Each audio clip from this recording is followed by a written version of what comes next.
एक साधक मित्र ने प्रश्न पूछा कि गुरुदेव, क्या निरंतर चेतस रहना संभव है? पूरे दिन व्यक्ति क्या चेतस रह सकता है?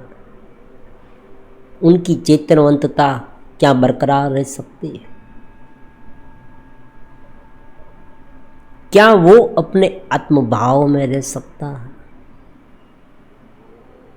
जो उनका वास्तविक स्वरूप है, जो मैं हूँ, जो उनका अनुभव है, मैं हूँ का शुद्ध अनुभव, क्या ये हो सकता है? उनका उत्तर क्या है?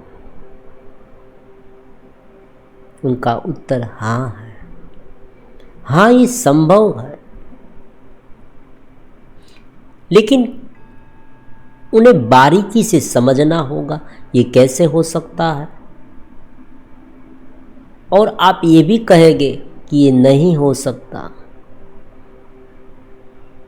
दोनों बातें अपने अपने हिसाब से आपको सही लगेगी। जब ये कहा कि ये हो सकता है, तब हमें क्या समझना चाहिए? और जब कोई ये कहता है कि ये नहीं हो सकता, तब हमें क्या समझना चाहिए? इस दोनों बातों को समझना ही ज्ञान है।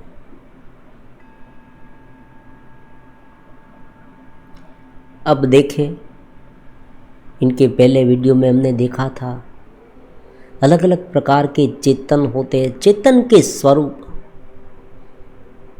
चेतन के अलग अलग स्वरूप होते हैं। जैसे जैसे चेतना विकसित होती गई, उसमें कुछ ना कुछ बदलाव आता गया, मतलब कुछ ना कुछ अभिव्यक्ति बढ़ती गई। समझे? जो वनस्पति द्रव्य, जो तमस चेतन था, सबसे पहले तमस चेतन की बात करते हैं। तमस चेतन, जो 5 तत्व हमारे हैं, वो तमस चेतन है। समझे? 5 तत्व, उनसे ये पूरा जगत बना है। तो ये तमस चेतन है जो हमारे सामने, जो हमारा शरीर स्वयं है, फिजिकल बॉडी। तो ये जो मटेरियल जगत है वो तमस चेतन है। उसमें अनुभव करने की संभावना नहीं है, क्षमता नहीं। वो कुछ बोल नहीं सकता, चल नहीं सकता। समझे? तो उनके बाद द्रव्य चेतन आता है, वो बढ़ता है, उसमें वृद्धि होती है। समझे? वनस्पति सारी द्रव्य चेतन है। चेतना का एक, जिसे कहते हैं ना आप, एडवांस मॉडल। आजकल ये शब्द बहुत प्रचलित है, एडवांस मॉडल। और हर एक व्यक्ति को एडवांस मॉडल चाहिए, नया चाहिए। बहुत सारे फीचर्स है इसमें। पहले जो मोबाइल था उसमें तो जो कैमरा था वो बहुत कम मेगापिक्सल वाला था। आज का मोबाइल 64 मेगापिक्सल वाला है। अब दूर दूर दृश्य है, दूर दूर ऑब्जेक्ट है, फिर भी उनकी एकदम क्लियर फोटो ले सकते हैं, आप वीडियो उतार सकते हैं, म्यूजिक सुन सकते हैं। देखो, एडवांस फीचर। तो यही बात प्रकृति ने की। ये पूरा जो जगत हमारे सामने है, जो हमें दिख रहा है, जो हमारी समझ में आ रहा है, वो एक के बाद एक विकास की यात्रा है। उसे इस तरह से माने। अब द्रव्य चेतन के बाद आता है भोक्ता चेतन, जो अलग अलग प्रकार के पशु पक्षी जीव जंतु, उसमें बुद्धिमत्ता नहीं है, कर्तापन नहीं है, केवल भोक्तापन है। भोग की ही समझ उसे आती है। दूसरा कुछ नहीं, वो रॉबोट की तरह काम करता है। हालांकि उसे पीड़ा का अनुभव होता है, हर्ष का अनुभव होता है, लेकिन वो अपने हिसाब से सोचकर कुछ कर नहीं सकते। जैसा उसमें दबाव बना रहता है वैसा ही वो करेंगे। अब मनुष्य आता है। मनुष्य में बहुत सारी संभावनाएं हैं और इनसे ऊपर भी बहुत सारी चेतना हो सकती है।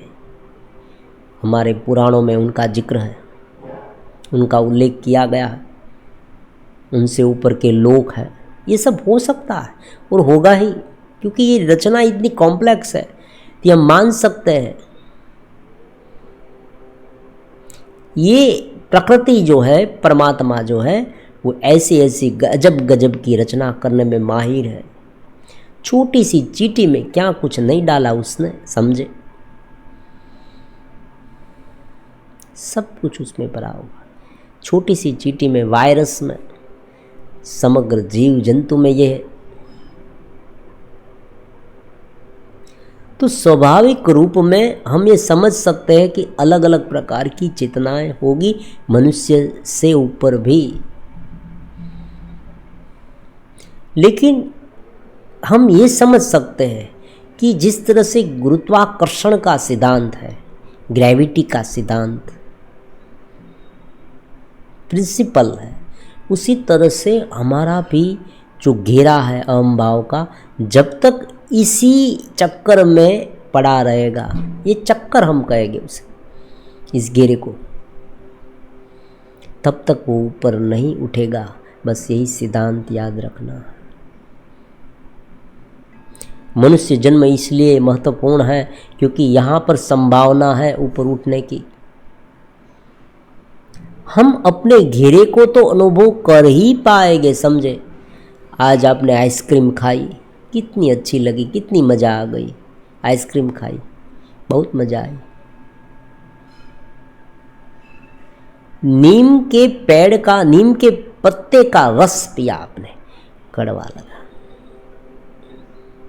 दोनों हम चख सकते हैं, हम महसूस कर सकते हैं, सुख का, दुख का, हर्ष का, पीड़ा का, हार का, जीत का, सुख का। शीतोष्ण सुख दुखदा, भगवान ने कह दिया, शीत उष्ण, रात दिन, हार पराजय, यश अपयश, दोनों द्वंद्वों को हम अनुभव कर सकते हैं। राग और द्वेष, पॉजिटिव नेगेटिव, दोनों द्वंद्व है, दोनों को हम अनुभव कर सकते हैं।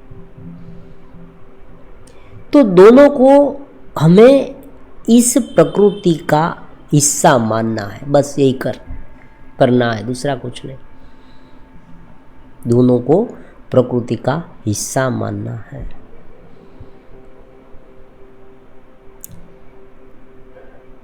सुबह होती है तो रात होगी, सुख है तो दुख आएगा।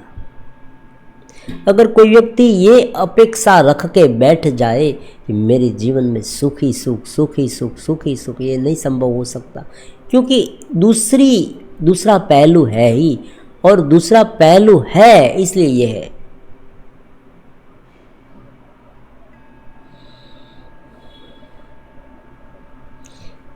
बिना दुख के सुख की कल्पना करनी भी मुश्किल है।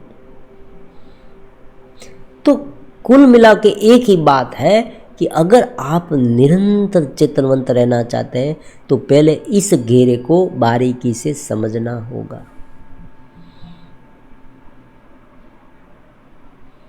समझ नहीं है और दूसरी बात है आसक्त है, दोनों बात एक साथ होती है।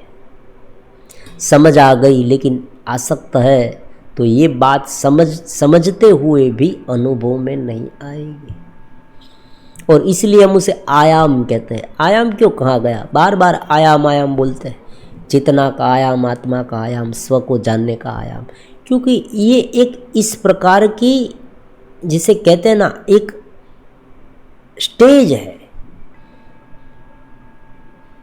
चेतना की विकसित अवस्था का स्टेज है। स्टेज मतलब ऐसी बात है कि व्यक्ति जब ऊपर उठ जाए, जब व्यक्ति में विकसित हो जाए, जब व्यक्ति अपनी चेतना में रह पाए, तब उनकी एक अवस्था बन जाती है। जिस तरह से स्वप्न की अवस्था है, देखो मांडुक्य उपनिषद से हमें ये बात पता चलेगी, और ये बात को जानने के लिए शास्त्र भी हमारे सामने उपलब्ध है। 4 प्रकार की अवस्था का वर्णन मांडुक्य उपनिषद में है। जागृत अवस्था, देखो ये अवस्था जो शब्द है ना, वो एक आयाम है। जागृत में हम पूरे जगत को देख सकते हैं, सुन सकते हैं, बोल सकते हैं, कार्य कर सकते हैं, अनुभव कर सकते हैं। स्वप्न जागृत से तद्दन विपरीत है, अलग है। स्वप्न में हम जागृत का अनुभव नहीं कर सकते, और जागृत में स्वप्न का अनुभव नहीं कर सकते। स्वप्न में शेर आया तो वो जागृत में बाहर नहीं आएगा, और जागृत में जो शेर है वो स्वप्न में नहीं आएगा, और स्वप्न में आएगा तो कल्पना होगी।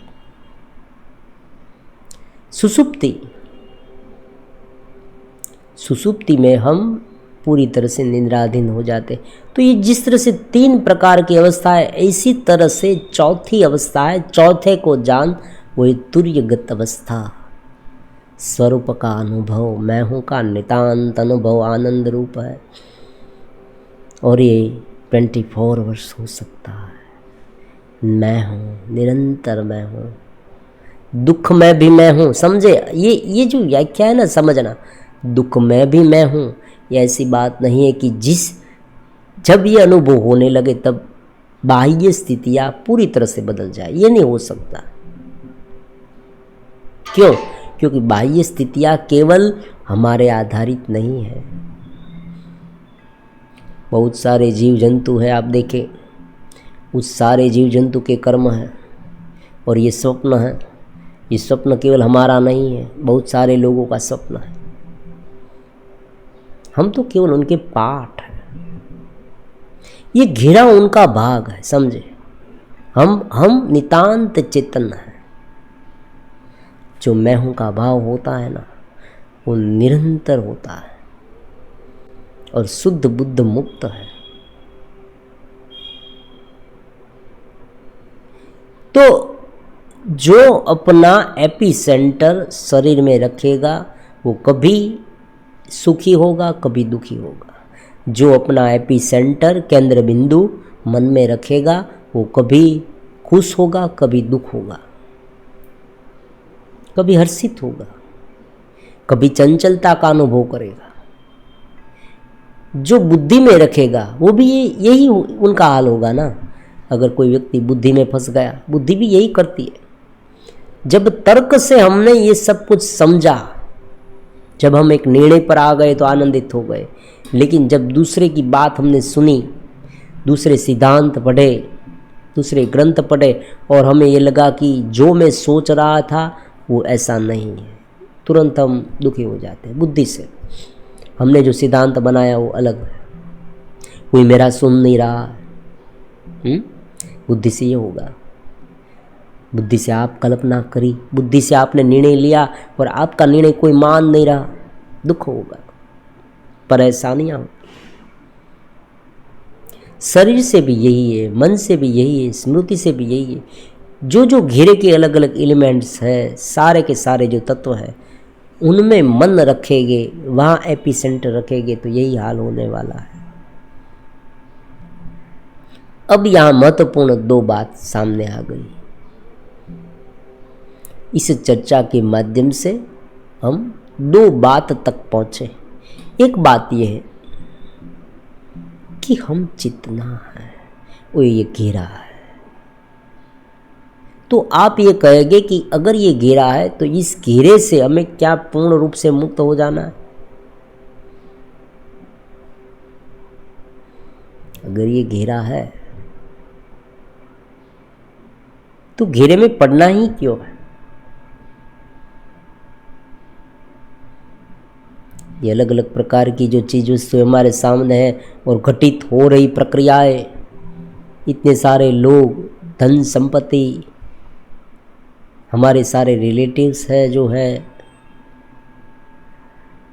ये मकान है, ज़मीन है, जायदाद है, ये सब हमारे सामने अलग अलग प्रकार की परिस्थितियां है, तो हम कंप्लीटली उनसे अलग हो जाए, क्या ये करना?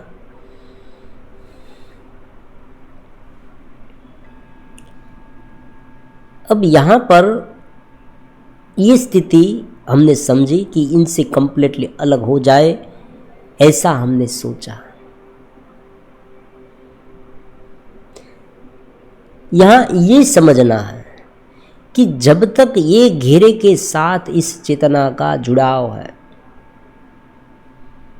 इस घेरे के साथ इस चेतना का जुड़ाव है, संयोजन हो गया है, तब तक ये घेरा रहने वाला है। और दूसरी बात है, अगर कोई व्यक्ति केवल शब्द से ये समझ ले, शब्द से ये मान ले, वास्तविक रूप में उनका अनुभव उसे नहीं हुआ है, वो उस आयाम तक नहीं पहुंचा है, वास्तविक रूप में वो उस आयाम तक नहीं पहुंचा है, तो क्या होगा? तो वो वहीं रहेगा, केवल बाहर से उसने त्याग किया है ऐसा उसे लगेगा। तो उनका मतलब ये नहीं है कि पहले से हम सब कुछ त्याग दें। और हाँ, एक बात है, कोई व्यक्ति इतना ऊपर उठ गया है और ये त्यागना चाहता है तो त्याग दे, कोई नवीनता नहीं है। बहुत सारे महापुरुषों ने इस तरह से त्याग कर सब कुछ त्याग दिया है, बाह्य। लेकिन बाह्य त्याग करना बहुत सरल है, समझे। हालांकि यहाँ भी प्रॉब्लम्स होते हैं, लेकिन मान लीजिए त्याग भी दिया, किसी भी तरह से त्याग दिया, फिर भी जो मन में है, जो एपी सेंटर अभी तक वहाँ है, उसे ढालना है, ये बहुत मुश्किल काम है। ये केवल शब्द से नहीं होगा, समझ आ गई कि ये है वो है, ये है वो है, ये सब कुछ ये है। हम बुक्स भी लिख पाते हैं, समझे। बुद्धि से अगर समझ लिए, सब कुछ समझ लिया हमने, बहुत सारे ग्रंथ पढ़ लिए, तो सरल रूप में एक ग्रंथ का निर्माण भी व्यक्ति कर सकता है। लेकिन जो अपने स्वरूप का अनुभव है, चेतनवंतता का अनुभव है, हम यहाँ आनंद का अनुभव नहीं करेंगे, चेतनवंतता का अनुभव, निरतिशय चेतना का जो अनुभव है हमारा स्वयं का, वो अनुभव नहीं होगा।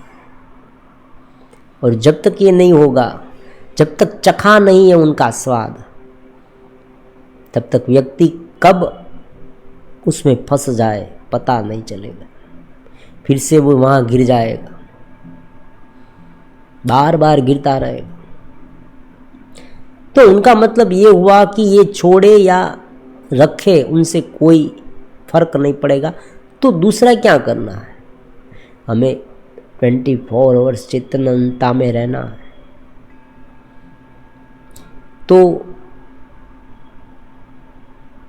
अभी तक जो कहा और जो शास्त्र में अभी तक जो हमने समझा, वो समझ तो विकसित हो गई।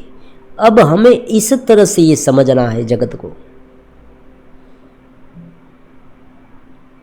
इस घेरे को उनके अनुसार समझना ही आनंद है। परमात्मा ने हमें, प्रकृति की एक एडवांस मॉडल है ये मनुष्य, तो हम ये मानेंगे कि ये विचार ही ना करे, सोच ही ना करे, तो कैसी बात होगी? वो सोचेगा, वो बुद्धि से निर्णय भी लेगा, वो कुछ काम भी करेगा, ऐसी बात नहीं वो नहीं करेगा। वो अपने हिसाब से खिलने के लिए कोशिश करेगा। जिस तरह से कोई एक फूल है जंगल में, समझे, अलग अलग प्रकार के बहुत सारे फूल हैं, उसमें से कोई फूल है ना भद्दे होते हैं, बहुत सुंदर नहीं होते, फिर भी वो अपने हिसाब से खिलेंगे। तो जो प्रकृति के रूप में जो शरीर है, मन है, वो अपने अपने हिसाब से कार्य करते रहेंगे। हमें ये सब कैसे देखना है, कैसे समझना है? साक्षी के रूप में रहकर समझना है। ये होता रहता है। ये पूरी जो रचना है परमात्मा की, वो माया से दिख रही है।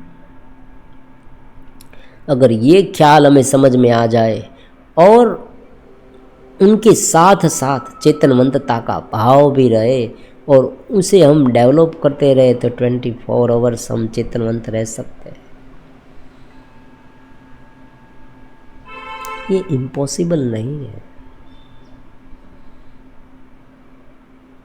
दुख के समय पर हमें संभल जाना है कि भाई दुख है, समझ विकसित हो गई, दुख है, लेकिन चेतनवंता का आनंद इतना है, इतना ज़्यादा है। 60% से भी ज़्यादा अगर चेतनवंतता है तो 40% हम बर्दाश्त कर लेंगे। समझे? हमारा अनुभव चेतना का, चेतनवंतता का अगर 60% है तो व्यक्ति संसार में रहते हुए भी स्थित प्रज्ञ रह सकता है। लेकिन अगर केवल 30% ही चेतनवंतता है, 20% ही चेतनवंतता है और 70% या 80% संसार है, मतलब संसार में एपिसेंटर है, तो व्यक्ति बार बार रोएगा, फंसेगा, व्यथित हो जाएगा, चिंतित हो जाएगा, दुखी हो जाएगा। और 50% है तो कभी दुखी होगा, कभी हर्षित होगा, कभी दुखी होगा, कभी हर्षित, कभी चेतनवंतता में जाएगा। सुबह के समय चेतनवंतता में गया, फिर जैसे ही जगत में उतरा डिस्टर्ब हो गया, फिर सुबह के समय पर चेतनवंतता में गया, फिर डिस्टर्ब हो गया। ऐसे धीरे धीरे ये बढ़ती जाएगी। उनका आँख होता है, चेतनवंतता का पूरा आँख होता है। व्यक्ति को क्या अनुभव होता है? अपने स्वरूप का अनुभव होता है या इस घेरे के साथ रहकर इस विषयों का अनुभव होता है? अगर वो चेतनवंतता में है और विषय उनके सामने है, समझे, तो विषय उनको सहज लगेंगे। वो विषय में आसक्त नहीं होगा, विषय उनके विषय को भुगतेगा। समझे? भगवान ने भी कहा कि जो विषय है उसे उस तरह से भुगतेगा जैसे उसने कुछ किया ही नहीं। खाना खाते हुए भी उसने नहीं खाया है, क्योंकि उनकी स्मृति इतनी गाढ़ नहीं होगी। जब वो कोई भी क्रिया उनके साथ घटित हो रही है, समझे, तब वो क्रिया उतनी प्रभावी उन पर नहीं होगी, क्योंकि वो जानता है कि ये माया है। अब एक सीधा सा एग्जाम्पल है, मान लीजिए कि कोई एक व्यक्ति है, उसने एक शेर का मुखौटा पहन लिया है, शेर का, और वो हमारे सामने आक्रमण करने के लिए तैयार है। अगर हमें पता नहीं है कि ये शेर है, वास्तविक रूप में ये शेर है, अगर हमें ये पता नहीं कि शेर नहीं है, समझे, तो हम डर जाएंगे, हम भयभीत हो जाएंगे, पसीना छूटने लगेगा और हो सकता है कि शेर हम पर आक्रमण करे उनसे पहले हम मर जाए। लेकिन अगर हमें पता चल गया कि ये व्यक्ति है, ये कर्मत कर रहा है, तो हम शांति से बैठेंगे, देखेंगे कि क्या हो रहा है। तो यही बात अगर पूरी तरह से समझ में आ गई, और समझ में नहीं, देखो यहाँ बहुत गड़बड़ी होती है, इसलिए ये नहीं हो सकता। यहाँ बार बार कहा गया है कि केवल शाब्दिक समझ यहाँ नहीं चलेगी। पानी पानी करते करते प्यासा ही मर जाए, ऐसी बात है। पानी पानी करने से प्यासे की प्यास नहीं बुझती, उसे वास्तविक रूप में पानी चाहिए, हमें चेतनवंतता चाहिए।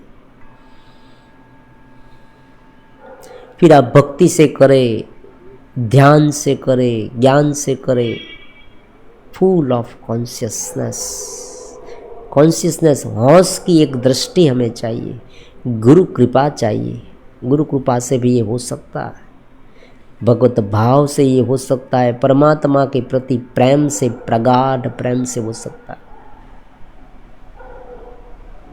आसक्ति रहित जो प्रेम होता है परमात्मा की ओर, इस घेरे से ऊपर जो सभी नाम और रूप से रहित परमात्मा है, सब में व्याप्त है, उनसे प्रेम से भी हो सकता है। बहुत सारे उपाय हैं, इसी चेतनवंतता को जगाने के लिए बहुत सारे उपाय हैं। एक बार चेतनवंतता धीरे धीरे जागने लगी, समझ में आने लगा, अनुभव में आने लगी, फिर यही चेतनवंतता इस सारे झमेले को एक रमत समझेगी। फिर आपको छोड़ना है तो छोड़े, रखना है तो रखे। रखेंगे तो भी प्रॉब्लम नहीं, छोड़ेंगे तो भी प्रॉब्लम नहीं। सहज भाव से जीवन जीना बहुत सरल हो जाएगा, यह कोई प्रॉब्लम नहीं, कोई दिक्कत नहीं। लेकिन उनका एक पूरा का पूरा मैप होता है, रोड मैप होता है, एक यात्रा का रोड मैप। देखें, मैं हूं के भाव में रहकर इस जगत को देखना, जीव भाव में रहकर इस जगत को देखना, दोनों में बहुत अंतर होता है। ये अलग अलग मार्ग हो सकते हैं। मैं सत्य चित्त आनंद हूं, ये एपिसेंटर तत्काल बदलेगा, समझे। जो मैं इस प्रकृति के साथ जुड़ गया है और उसे यही दिखेगा, वो बार बार उलझता रहेगा। जो जो चीज वस्तुएं उनके सामने है लुभावनी, वो इतना हतप्रत हो जाएगा, उनमें इतना आसक्त हो जाएगा कि अपना आपा खो बैठेगा। जान तो लिया है लेकिन अभी तक डेवलपमेंट नहीं हुआ है, तो शांति से बैठकर हर रोज एक जगह पर बैठकर उनका चिंतन किया, वहां रहा, फिर पूरे दिन ये देखा। ये समझने की क्रिया निरंतर शुरू रहनी चाहिए। जैसे ही आप भूल गए, भोग ने आपको भुगतना चालू कर दिया। भोग को हम नहीं भुगतते, भोग हमें भुगतता है। क्योंकि प्रकृति का एक, देखो समझे ये बात किस तरह से, कि हमारा जो शरीर है ना, वो पूरी प्रकृति का एक भाग है। हमारा जो मन है ना, वो पूरी प्रकृति का एक भाग है। मन भी प्रकृति है, बुद्धि भी प्रकृति है, लेकिन एडवांस है, समझे। उनका उपयोग हमें क्या करना है ये समझना है। मोबाइल तो आपके पास आ गया, उनमें एडवांस फीचर्स है। आप यही कहेंगे बार बार अपने पेरेंट्स से, या आपके पास पैसे हैं तो आप स्वयं लेंगे कि मुझे ऐसा मोबाइल चाहिए कि जिसमें एडवांस फीचर है। तो कौन नहीं चाहता, तो परमात्मा ने दे दिया हमें ये एडवांस शरीर। अब इस शरीर के एडवांस जो फीचर्स है, इनसे हम व्यथित हैं, समझे। ये मन दे दिया गया है, ये बुद्धि दे दी गई है, लेकिन हम इन मन से ही व्यतीत हो रहे हैं। ये तो हमारी उपलब्धि है। कोई व्यक्ति अपनी उपलब्धियों से इतना परेशान रहने लगे, ये कैसी नवीनतम बात है, समझे। हम अपनी उपलब्धि से परेशान हैं कि हमको मन दिया ही क्यों, हमको बुद्धि दी ही क्यों, हमको इतनी क्षमता क्यों दी गई। उनका कारण ये है कि हम उसे संभाल नहीं पा रहे, समझे। ये बात हो रही है। मन बार बार, आप कहेंगे मन बार बार व्यथित हो जाता है, क्यों व्यथित हो जाता है? आप स्वयं पड़ताल करें उनकी, कहाँ हम आसक्त हैं, कौन से विषय में हम बार बार फंस जाते हैं, ये सोचें।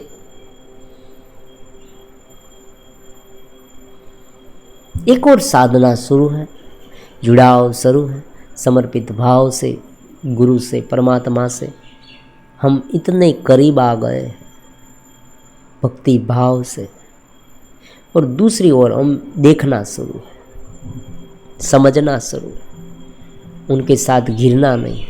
तो व्यक्ति की ये स्थिति हो सकती है, इसमें कोई नवीनता नहीं, और ये स्थिति नहीं है, एक वास्तविक अवस्था है, समझे। स्थिति तो बदलती रहती है। आप कहेंगे स्थिति है, मेरी स्थिति आज आनंद की है, तो ये मन से हो गया, मन से मेरी स्थिति आनंद की है। चेतनवंतता आयाम,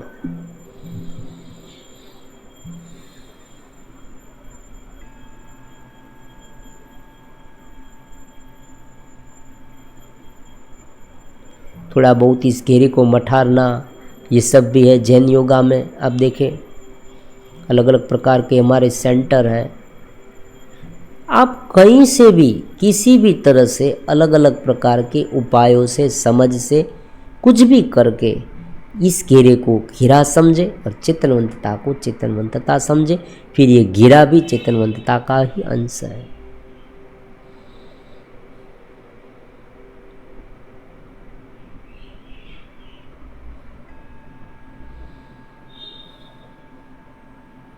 तो ये एडवांस फीचर्स जो हमें दिए गए हैं, उनका ठीक तरह से उपयोग नहीं करने से ये हो रहा है। समझ व्यक्ति में नहीं है, इसलिए इतनी अफड़ा तफड़ी। आप देखिए विज्ञान का उपयोग कितना बड़ा हो सकता है, और हो भी रहा है, ऐसी बात नहीं है। साइंस कितनी तरक्की कर रहा है, देखे बहुत सारे आज रोग हैं, वो धीरे धीरे नाबूद होते जा रहे हैं, ये भी देखे। बहुत सारे ऐसे रोग हैं, ये रस्सी आ गई, वैक्सीन आ गई, लोगों की सुखाकारी बढ़ गई है।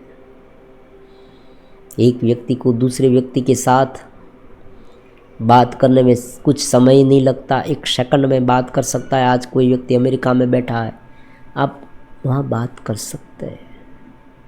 इतना सब कुछ हो गया है विज्ञान से। तो उनके साथ साथ मिलावट है, कुछ नकली है, बनावटी दवाइयाँ है, ये सब आहार है, नकली आहार, बनावटी आहार। फिर ये पर्यावरण का नुकसान है, बहुत सारे पेड़ काट दिए।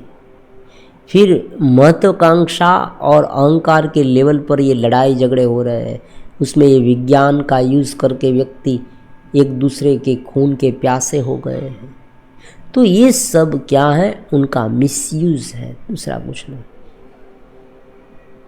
अगर बहुत सीधी सी बात है, अग्नि की शोध की गई, हमारे घर में अग्नि है, अग्नि के बिना आहार नहीं पकता, हम जानते हैं।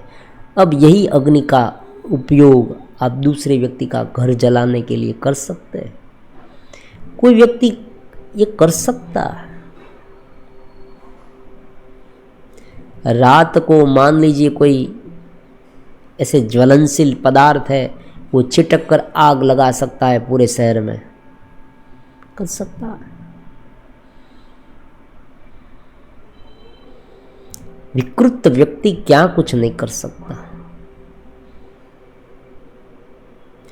ये क्षमता क्यों दी गई व्यक्ति को, पुरुष को, कि जगत उत्पन्न हो सके, मतलब उनके जैसा कोई दूसरा जीव उत्पन्न हो सके, इसलिए ये दिया गया है काम आदि से। लेकिन वो क्या करेगा, उन्हें भोग का साधन बनाकर, उसे एक रमत बनाकर उनका मिसयूज कर सकता है, रेप कर सकता है, बलात्कार कर सकता है। तो उसमें गलती किसकी है? स्वाभाविक रूप में चेतनवंतता नहीं बनी है, इसलिए जहाँ मन लग गया वहाँ घेरा हो गया। बस यही बात है, दूसरा कुछ नहीं।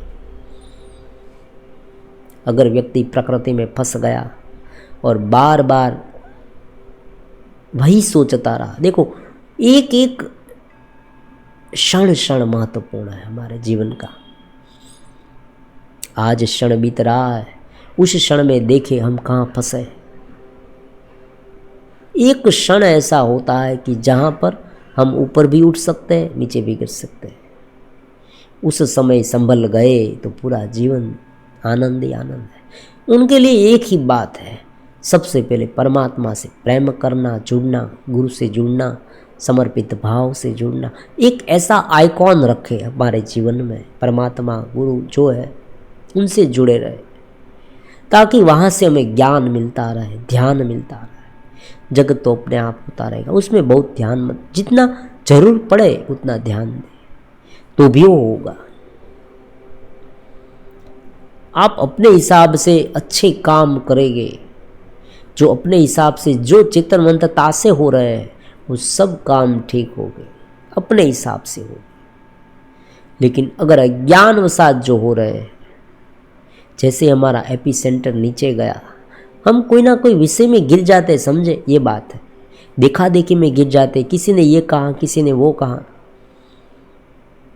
हमें ये ड्रेस बहुत पसंद है, क्यों पसंद है हमें पता नहीं है क्यों पसंद है। कोई लड़की है, उसको ये ड्रेस बहुत पसंद है, ये शॉर्ट ड्रेस है एकदम, वो बहुत पसंद है। आपने उसे पूछा क्यों तुम्हें ये शॉर्ट ड्रेस पसंद है, उसने कहा कि मेरी सहेली ने पहना था, ये फिल्म में मैंने देखा था।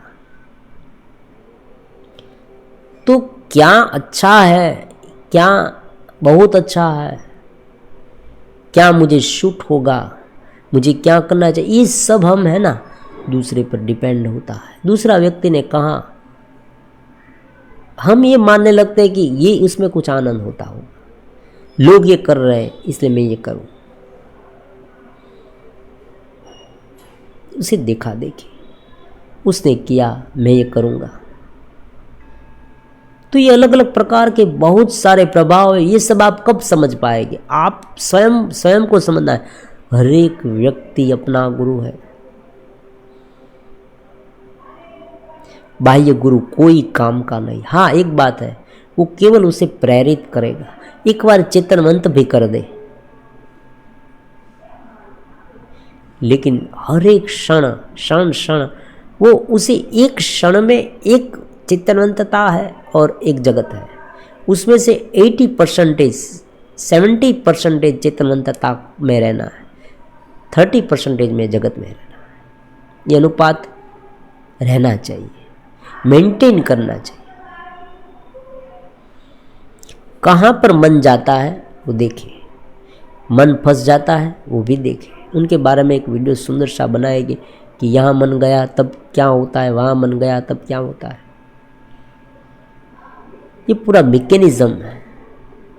अगर ये मैकेनिज्म को जान लिया तो चेतनवंतता बरकरार रह सकती है। और चेतनवंतता रहे, कॉन्शियसनेस रहे, हम कॉन्शियसनेस में रहे, हम अपने स्वरूप में रहे, हम उस चेतना के आयाम के साथ रहे, तो आनंद ही आनंद है। आनंद तो बहुत छोटा शब्द हो जाता है, चेतनवंतता बहुत बड़ा है शब्द है। उनका वर्णन शब्द से संभव नहीं।